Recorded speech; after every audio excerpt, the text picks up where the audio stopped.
said that there are three economic systems that a country can choose between, right? So broadly speaking, there are three main fundamental economic systems that exist in any economy, right? So either it could have free market or market economy, right? Or it can have mixed economy, or the third one is the command or the planned economy, right? So we started our discussion with mixed economy because it has features of both free market and the command economy, right? So mixed economy, the word itself shows that it has both the free market, it has both the public and the private sector, right? So that's why we started our discussion with mixed economy. Okay, quick recap of what we did in yesterday's class, and then we'll move forward. Mixed economy is a system where you have presence of both public and private sectors. The public sector produces public goods and the private sector produces public good. We'll not do a recap again because yesterday we did a quite detailed recap about what is public sector, what's the objective of a public sector, similarly, what is a private sector, and what is the objective of a private sector, right? So by now, I'm assuming that you should be really clear on what public and private sectors are, how, what is their ultimate goal. Public sector aims for social welfare, private sector aims for profit maximization.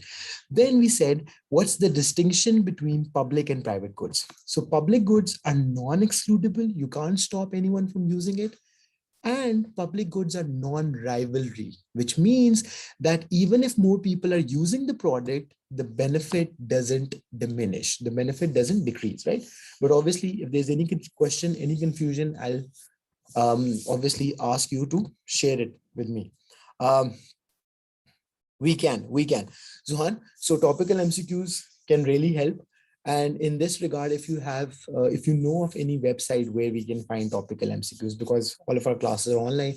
So if you know of any website, any blog, any place where we can find topical MCQs, right, if you can provide that would be great. Yeah. So after every topic, we can do topical MCQs. Why not, right? So public goods are non-excludable, non-rivalry, and public goods are non-excludable, can't stop anyone from using it, and non-rivalry, the benefit doesn't diminish if more people use the product, right? Whereas private goods are excludable and rivalry. Excludable means that you can stop someone from using it, right? So my car, my house, I can obviously stop someone from using it, right? And rivalry means that the benefit decreases as more people start using it, right? So if you think about it, as I gave you the example, so if I have my phone or I have my car or anything, right, that I use, but someone else also wants to use it, then obviously my benefit will decrease. So if someone wants to borrow my laptop, then at that time I won't be able to use my laptop. As simple as that. So the benefit is diminishing. Okay. Now moving forward, yesterday we had very interesting discussions about what products are public goods, what products are private goods, right? So we said that the 4 pure public goods include parks, streetlights, defense, and roads, right? So for these products, you cannot stop anyone from using, right? Parks, streetlights, defense, and roads. And the benefit also doesn't diminish as more people start using it. On the other hand, is my voice lagging?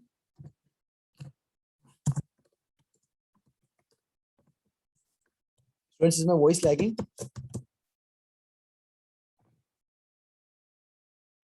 No, sir. Okay. So, Zohan, can you refresh, please? Okay. Now, right. So the thing is, what about education and healthcare? Education and healthcare were defined as quasi-public goods. What do we mean by quasi-public goods? Quasi means that these products are not entirely public, not entirely private, right? Because they have features, they lie somewhere in the middle. It's a spectrum. Students, are you getting me? There's a whole spectrum of goods, and these goods, education and healthcare, lie somewhere in the middle. So these are not purely public goods, not purely private goods. In between. Yeah, perfect. Yes, that's correct. Okay. Now we also discuss some reasons why is education not completely excludable, but at the same time it's excludable, right? Okay. Now then we said that, think about this. Now we are coming to the main part of the discussion. The main part of the discussion is how mixed economy operate, right? How mixed economy operate, right? And if you remember, I did tell you that most countries in the world across the globe are mixed economies. Why are they mixed economies? Because they have presence of both the public and the private sector. They have presence of both the public and the private sector. So mixed economy has private sector and public sector. So therefore, we will talk about both. We'll talk about how the private sector will make its decisions for the three fundamental questions that we discussed. Yes or no? These are the three fundamental questions that we said we'll talk about. Yes or no? Right? And similarly, we will also talk about how will the public sector make its decisions for the three fundamental questions, right? So the first thing was what to produce. Now, thinking about the private sector is only interested about profit. All they care about is profit, and therefore they will try to find products that are most profitable, right? And they don't even mind producing demerit goods, right? So think about cigarettes, alcohols. Which companies produce these products? Obviously, private companies. So private sector would want to maximize profit. How to produce? What to produce? After what to produce, it's how to produce, like what resources you will use. So we said that again, private sector wants to maximize its profit, and profit is equals to revenue minus cost. What is revenue? So since we are in the initial few classes and two students do not have studied, have not taken economics in O level, so I'll be going a little slow. Revenue is the total receipt for a business from the sale of its products. So when you sell something, what's the total amount that you receive by selling your products? That's your revenue. And what's your cost? Cost is the total expense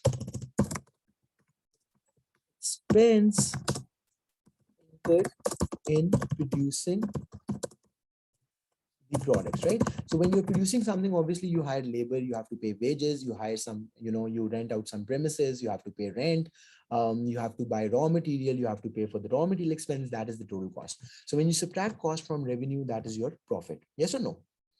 Quantity multiplier, yeah, we will learn that later on. Yeah, so right now we're just assuming what is revenue, so the total amount that we receive. So quick example of that could be the fee that we collect from our students, the fee that Mega Lecture collects from its students, that's revenue, right? The total fee. So if we collect 10 lakh, 5 lakh, whatever the amount is. And then the total cost is this teacher salaries that we're paying, the rent expense that we're paying, the internet expense that we're paying. I mean, there might be a couple of other expenses. So we subtract all these expenses from the revenue, whatever amount is left at the end of the day, that amount is earned by the owner of the business. That amount is earned by the owner of the business, and that's called profit. Easy, simple. Okay, perfect.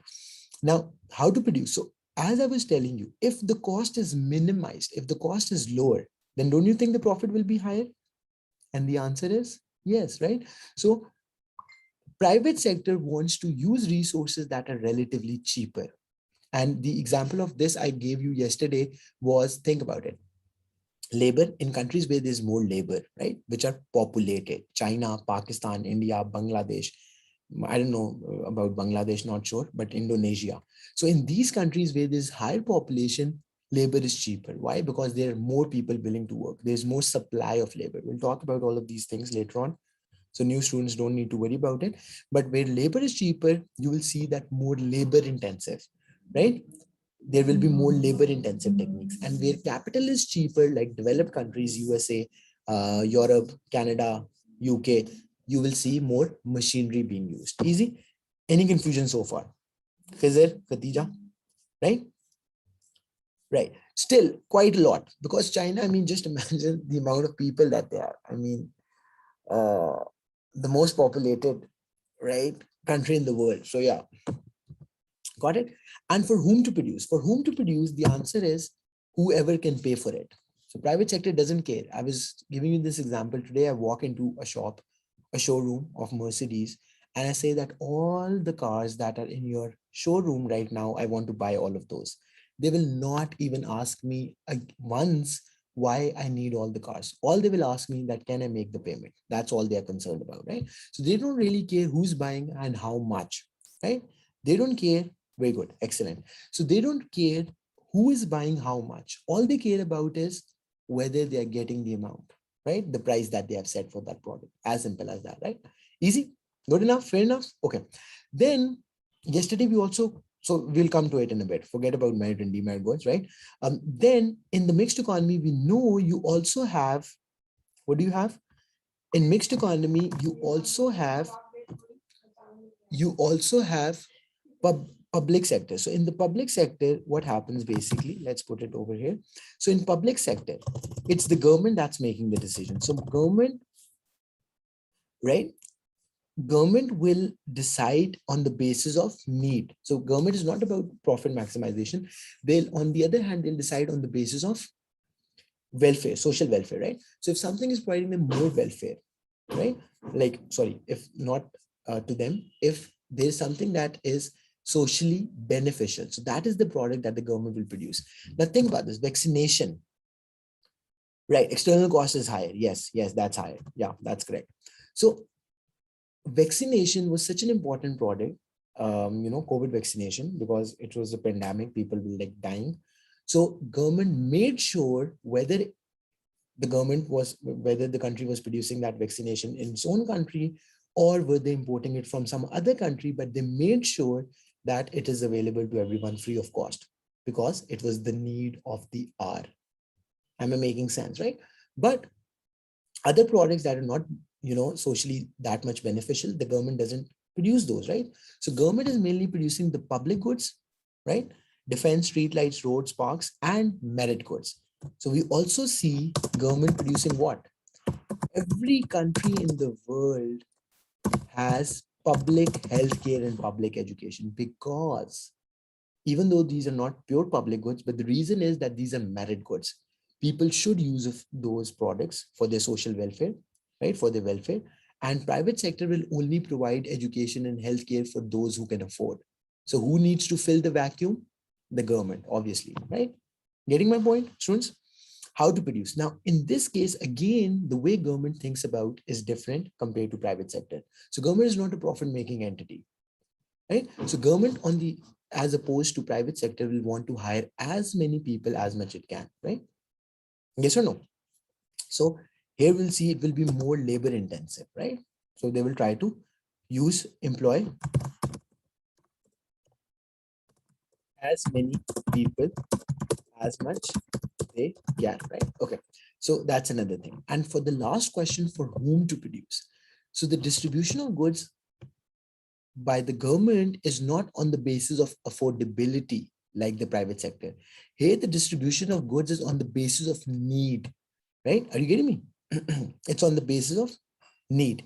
Now think about this. Yesterday, Zuhan asked me this question that technically, now this is a very interesting thing, and you will be excited to know how this works.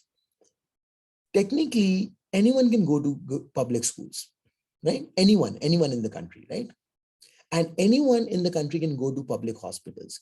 But do you think that the very rich people or very well off or very wealthy people go to public schools? They send their kids to public schools, or do they go to public hospitals? The answer to that is, what do you think? You think Bill Gates sends his kids to public schools in USA, even though the public schools over there are great, right?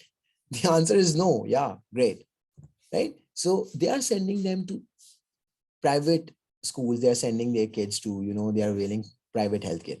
Similarly, another example, let's take Pakistan's example. Forget about USA or any other country.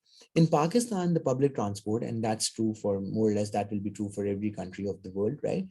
So public transport is available in Pakistan and in other countries as well. But do you think a lot of well-off people avail public transport? The answer is plain simply no, right? Why? Because they have more convenience. They can afford the luxury and the convenience of having their own cars. They can pay for the fuel, blah, blah, blah, blah, blah, blah, right? So they use their private cars. Are you getting me? So the good thing about public healthcare and public education is that the rich people automatically opt out for it. Let me write the full form. Now you have to pay attention to what I'm writing. Even though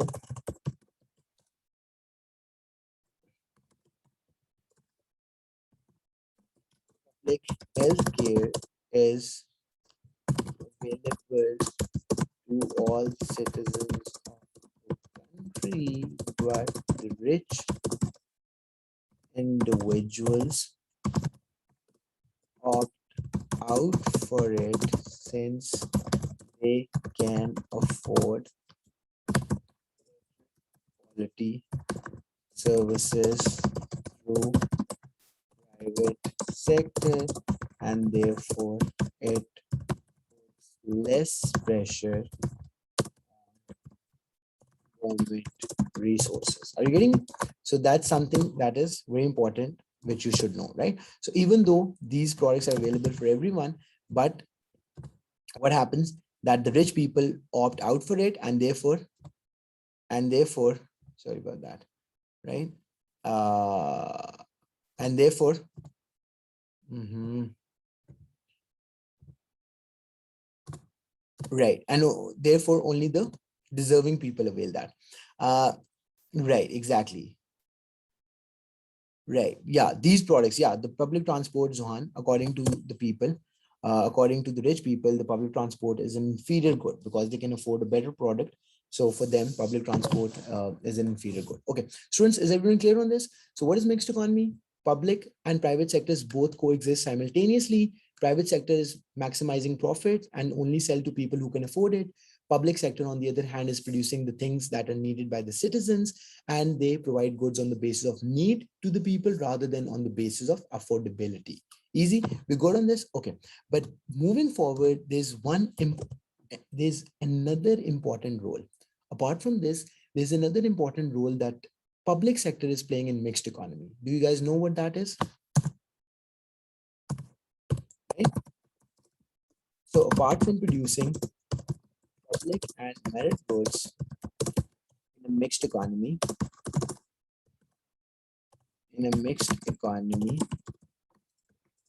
government also has the role. What is that role, right?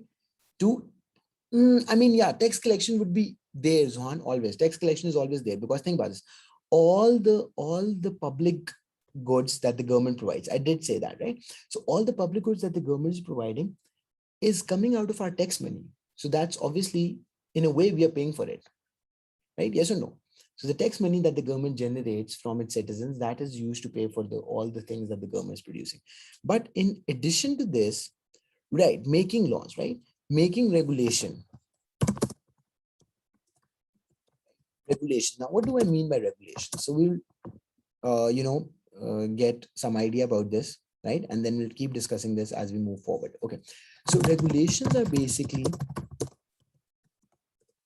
as Zohan was saying,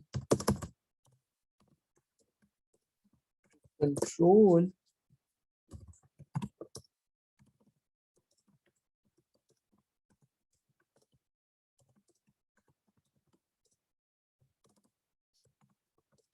think about it. So what are regulations? Regulations are policies, rules to control certain socially harmful behavior of individuals and companies. So think about this.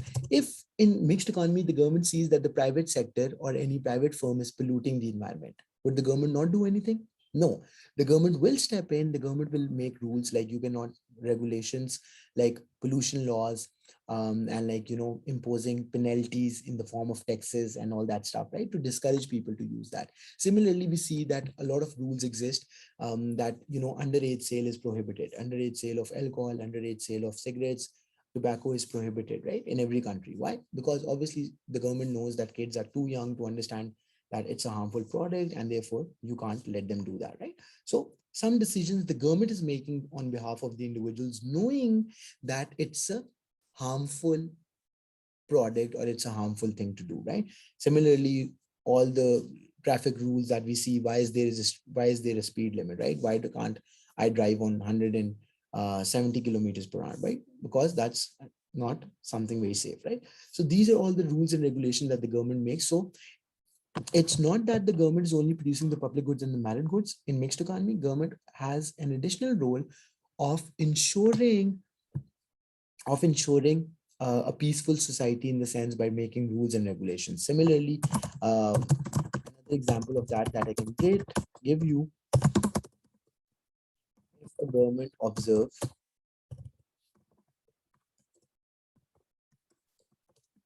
that some company is exploiting its employees, right? Are you getting me?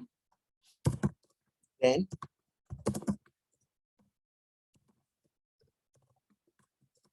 will make rules and policies around that, right? Are you getting me? So child labor is prohibited in every country. Why? Because obviously that is not something, you know, that's not something okay, right? And things like that. So these are all the things that you need to know. Is this clear? Right? So students, if this is clear, then today move forward and we'll talk about another type of economic system, that is market economy, right? So that is market economy, or as we say, free market. So it is the name given, it's the same thing, but two different names that we'll be using, right? So market economy or free market. Now think about this. Over here, let me tell you what the basic idea is, right? So resources are privately owned. So most resources would be a better word. Most resources are privately owned. Do you understand what private ownership means?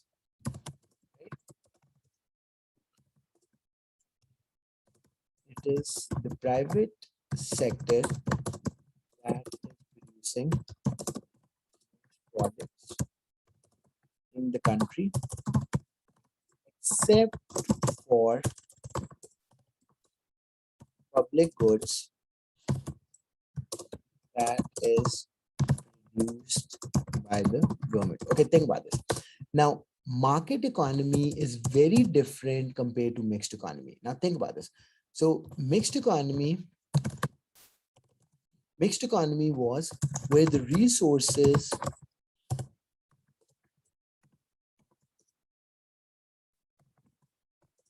right? Where the resources are almost equally split, not obviously 50-50, exactly the same percentage, but in mixed economy, resources are almost equally split between public and private sectors. So therefore, you can say, therefore, we can say that both sectors are equally important in terms of contributing to the country's output. Students, did you get this part or not? So in the mixed economy, think about the resources were almost equally split between the public and the private sectors. Therefore, both sectors were equally important in contributing towards the country output. On the other hand, for the free market, I said something very different. Most resources are privately owned, and it's the private sector that is producing most products. So most products in free market are produced by the private sector, right? And the role of the government is only limited, right? And the role of government is only limited to provision. Do you understand the word provision? Provision means supply. Provision of public goods. Nothing more than that, right? So government is only responsible for providing public goods rather than government. Yes, that's what private ownership means. Private ownership means that you can, like if I own something, that's private ownership. So in free market, most resources are privately owned. It's not the government, right? The role of government is minimal. Do you understand? Hence, the role of government in free market is minimal. Easy, like very less, very limited. That's what it means, right?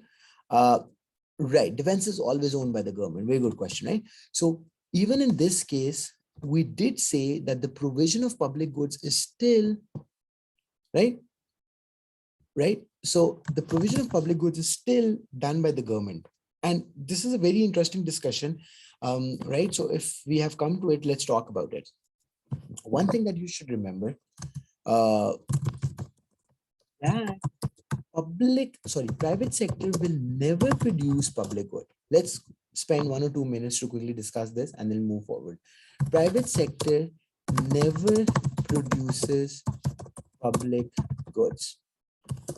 And here's my question for you all. Why? Who can tell me? So why would a private company not produce defense or not produce roads, the normal roads, right?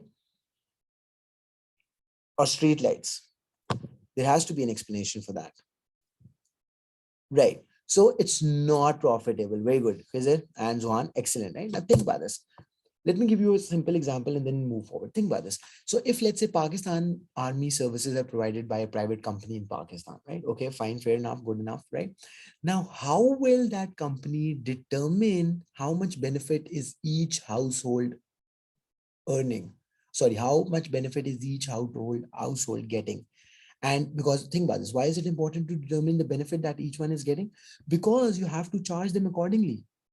Are you getting me? So, I mean, it doesn't make sense if some people are getting more benefit, other people are getting less benefit, and you're still charging them the same, right? People will not like it. That's how it works in the economics world, right? Similarly, think about this. If you think of a road, every time I go to the road, will there be a barrier at the end of the road that will make me pay for it?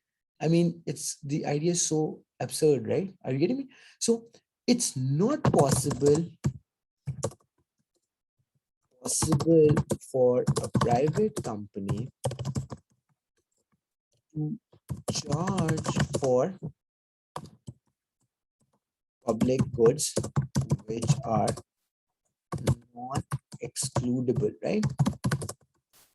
Nature, and therefore it is not profitable for private businesses to produce public goods. Students, did you get me? So you can't stop anyone for stepping on the road. So what would you do if it's privately owned street? Just imagine the street outside your home is owned by one of the houses in that street. How will that house will monitor how many times you're accessing that road, how many times you're using that road? And let's say every time you use that road or access that road outside your home, will that house charge you for that? I mean, isn't that very weird? Right? Are you getting me? So these are some of the challenges that, right, exactly. But how can government do that? How can government do it then? How can government charge for the public good? That's very simple.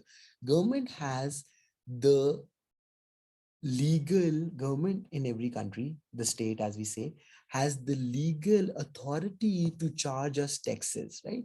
So I will technically be uh, doing, I will be technically doing an illegal thing if I'm not filing my taxes and if I'm not paying my taxes, right? So that is punishable by law, in fact, right? So tax evasion is punishable by law, right? So government has the legal authority to charge taxes to the people, and therefore they can collect taxes for providing all these products, whereas a private company cannot. Easy. They can charge how many steps you have walked on streets, maybe 50% using them, right? Right. I mean, that's very weird, Zwan. That's very weird. How much you are right. So you would be spending more on regulating how much is each one using rather than, is this getting sense? Okay. Khizr and Khatija, did you guys get this, right? So private sector never produces public goods because they can't charge for the product, right? Whereas public sector can do that through taxes because government has the legal authority to charge taxes and all that. Okay. Now, this being said, so what is the fundamental idea of market economy? Most resources are privately owned, and right, the role of the government is limited in free market only to the extent to provide public goods and public goods, nothing more, right? So no regulation part, as we discussed in the mixed economy, right? So no extra regulation, as I would say, right? Okay. Now, the closest example of free market that we can see, now this is something that always get a little confusing, and students ask me a lot of questions, which I don't mind, but yeah. So which country in the world would be closest example to free market, right? So the closest example to free market would be US, right? So free market. By the way, there's also a new word that you might have heard here and there that is known as capitalism. So capitalism, communism, you might have read this in your history classes and so on. So capitalism is basically, I'll send you the new link, don't worry. Capitalism is the name used for free market. Whereas we'll come to that in a bit, right? So capitalism is the word, right? I think US is still, I'm not very sure about how things work in Japan. So, and same reason Maldives, right? But US to a large extent would be defined as free market. Why? Because the government intervention, as we say, government intervention is quite limited. Students, are you following me? Students, are you following? So government intervention in country in USA is very limited, and even government support is very limited. So it's not like other countries like Europe, or let's say other countries which provide a lot of support. In what sense? Let me give you some examples so you get a better idea. So you might know that in UK you get child support, right? So in UK you get child support. So a family who has kids, they get a certain amount of money from the government every month to pay for their basic food, to provide for the basic education, blah blah blah, right? Even the basic education is free, but for other expenses, right? These are the things that you do not see a lot in USA, right? So the closest example of free market that we can know, yeah, regardless of what they earn, exactly, regardless of what they earn. So even if you are the owner of a big billion trillion dollar company, so government will always provide you public transport or child support, right? In UK I'm talking about. Yeah, that's correct. That's correct. Got it, students? Or perhaps to those at least who claim. But why would you not claim? Why would you not claim, right? Yeah, if you're a $1 billion company owner, perhaps, yeah, no, you won't, but otherwise you will, right? Are you getting me? So that's the thing. Okay. Now, this being said, students, can we move on? Khizan and Khadija, are you getting everything? Okay. Now, my question to you is, again, the three questions that need to be answered: what to produce, how to produce, and for whom to produce. Now, these answers you should know. The answer to these questions you should know already, right? Because we know wherever there is most, because while talking about the mixed economy, where we discussed about the private sector, we have already discussed how the private sector thinks about, like how the private sector thinks and how it makes its decisions for whom to produce, right? So can anyone of you tell me what would be the answer to the three questions? No, no, no, that's not child support at all. That's not child support, right? So think about it. The very word of child support means, Zohan, that you are linking it to the kids, right? So if a family has kids, right? So that is when you provide them support, child support, right? On the other hand, Benazir income support program, whereas the name has even been changed to income support program. So that is focusing on people with incomes below a certain threshold. So if a family has income, whether they have kids, whether they don't have kids, or whatever the thing is, if their income is below, very low, right? Like people who are earning, below the minimum legal, minimum wage or something very low, then that is when you qualify for the Benazir or income support program. And that is when you get it, right? So that's income support, more of an income support, and the child support is different. Right, right. Perfect, perfect. So Zohan has answered all the questions, right? So yes. So the answer to these three questions, students, will stay the same. So what to produce, again, since most of the resources are owned by the private sector. So in free market, what we will actually see, it's just copy paste of this, right? So what we will actually see is that they will produce products that are profitable to produce, even demerit goods, um, right? Even demerit goods, right? How to produce would be any resource that is cheapest of all, right? And for whom to produce would be anyone who can afford the good, anyone who can afford the good, right? So you can go and collect it. Wow, you're lucky to have been a recipient of Benazir income. Yeah, big scams. Anything that brings profit, demerit goods, because are very nice, very nice. That's correct. What to produce and right, exactly. That's correct. Very nice. Okay, is this clear? So why we copy pasted all the responses? Because think about this. I did say that in the free market or the market economy, most resources are owned by the private sector. So therefore, it will be the private sector who is mainly in charge of making the decisions. When that happens, right? So the answer to these questions stays the same. What to produce? Anything that's profitable, even demerit goods. How to produce? Anything that is cheapest. Resources that are cheapest, that is what those are the resources that you will employ. And for whom to produce? Anyone who has the affordability for that product. Anyone who has the affordability for that good, right? Got it? Easy. Okay. And I did mention that in free market, the government intervention is minimal, right? So if I haven't mentioned the role of the government, or you can say, hence the government intervention. And as we move further in the topic, you will better understand what government intervention means. Government intervention is minimal, like very low, hardly exist, right? Okay, now let's quickly move on and talk about the third and the last type of last type of economic system that is known as command economy, or we also say planned economy, right? So what is command economy? Command economy is the complete extreme of free market. Command economy or planned economy is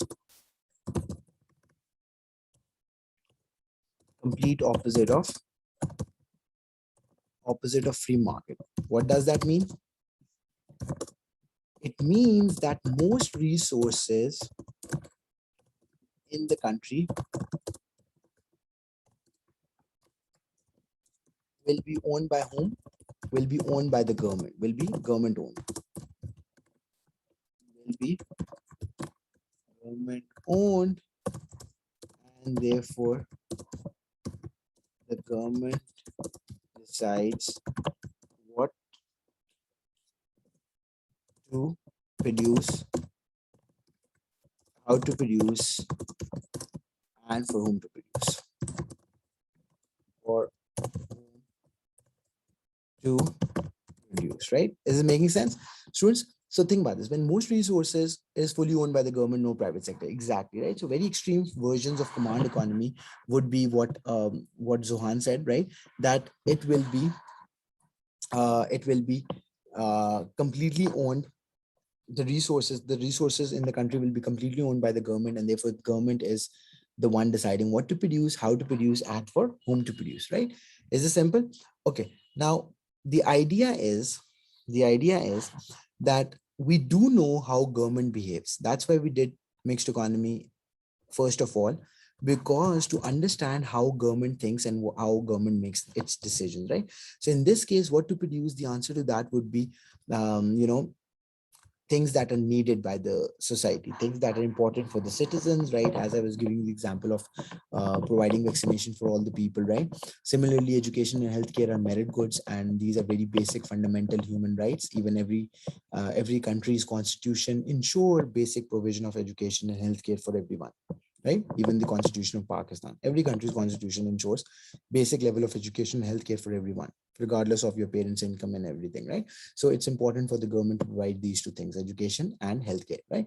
How to produce, again, the government is not strictly about profit maximization. Instead, they will try to accommodate and hire as many people as much they can. And for whom to produce, the answer to that would be uh, for whom to produce would be the goods will be distributed on the basis of need, not on the basis of affordability. Now, the closest example